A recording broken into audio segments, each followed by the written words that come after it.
Zoomi's prayers, absconded.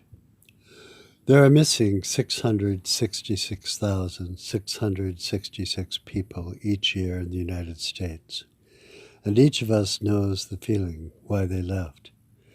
Now we are in quarantine and quarreling with everyone, divided and disputing. A hurricane arrives, a large fire blazes. The schools won't open, the businesses close.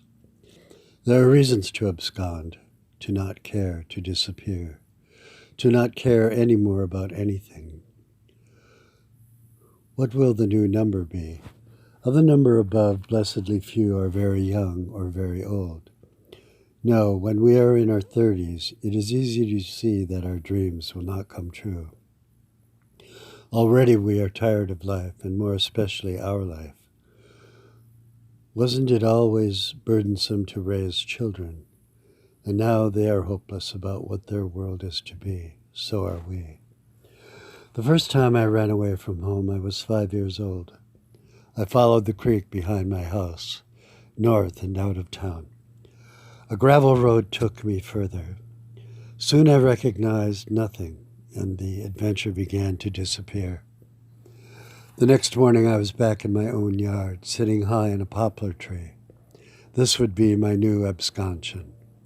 The sway of my branch was above the fray, above rules, beyond the seeing of God, who probably prowled the lower earth. If you were above, perhaps could not see the leaves, through them see a small boy. For isn't innocence a shelter? Doesn't one who was himself an outcast in Israel know the desperation? And too, this was Minnesota, already far removed from normal life. My real world was going to be horses and cowboys, bending western rivers, a bright and open sky. Even later, aspiring vaguely to decency, I could romanticize my disappearance. Perhaps I had been dropped as a baby, concussed and a little adrift. The saving grace of Minnesota is its lakes. In storm, the hunched forms float menacingly, blue blobs containing spears of light. The storm broke the tension. Some life lay behind, some ahead, and I was unconvinced to enter it. I did not fly Ben Franklin's kite, but certainly called down lightning upon my somewhat made-up life. Reality wasn't strictly my deal. What was life to be? I was a pretend cowboy, a Brooklyn Dodger, a sickly aspirant to athletics. But I came from a small pond with enough moxie, and when you've got moxie, you need the clothes to match. The Mayo Clinic sons wore paisley and button-down shirts. I turned my collar under, but I think they knew. Was there an immaculate moment? I don't remember mine. Do you yours? The true Immaculate Conception is a silent, invisible one, in which the Lord sneaks into our life without telling us, like a game, but not a game.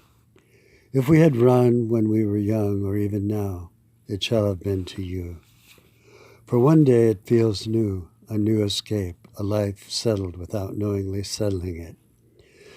This is not how conversion is described, but it is the mysterious way in which the Spirit enters our life.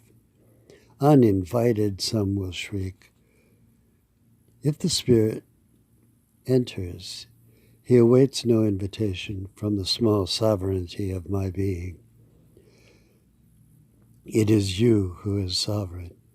These things were decided before the world was. Whatever make-believe we had when 5 or 50, you will enter when you will, in whom you will. This is the immaculate moment, for from this moment everything is new, perfected to immaculate as already placed in heaven. For we are, but it is a foretaste, lived in the struggle of humanity. Did not the Christ do the same? My other pretend world was the sea. I had never seen the sea, never flown in a plane until it landed near Annapolis. We're all people somewhere, sometime, weeping in darkness. For the sea was very full, even here in the finger of the Chesapeake Bay. Chesapeake, the great river in which fish with hard shell coverings abound. The waters wide and with churned-up waves of frightening power, an immensity of water rolling to openness in the east and to different lands, different lives. That is what the sea meant to me, escape. Not from home, not from childhood, not from Minnesota or my humdrum 30s. Real mystery, holding secrets in its deep lockers. Men go abroad to wonder at the heights of mountains, at the waves of the sea, at the long courses of the rivers, at the vast compass of the ocean, at the sidereal motions of the stars, and we pass by ourselves without wondering. And love is found to be a moving sea between the shores of our souls. Standing upon the shore, looking out to sea, its pulse pounding the air, as we all have done, here we are missing for a while. Then it is a good thing to know you can go home again. It is good to be found in the wild sea of our own life, taken to a dry and fruitful shore, to a garden, in fact. So where shall it be, the creek, the sky, the storm, the sea? And shall we stand upon its red shore and bid it part, that life may continue? The prophets said people will stagger from sea to sea and wander from north to east, seeking the word of the Lord, but shall not find it. The many idolaters of the earth, whose lives were lost, though they went not missing, these run to and fro. Is there any message from you, they ask, but are insincere? In the bloom of their youth and in the strength of their age, they faint, dispirited, and without a trace will leave the earth. There was no open vision, for you did not speak to them. You breathed not upon them the Spirit, did not appear, but were silent and hidden. There was silence, enmity between God and man. Where is the end of their miseries? None to find. So they go missing, the 666, marked against the Lord, and these shall never be found.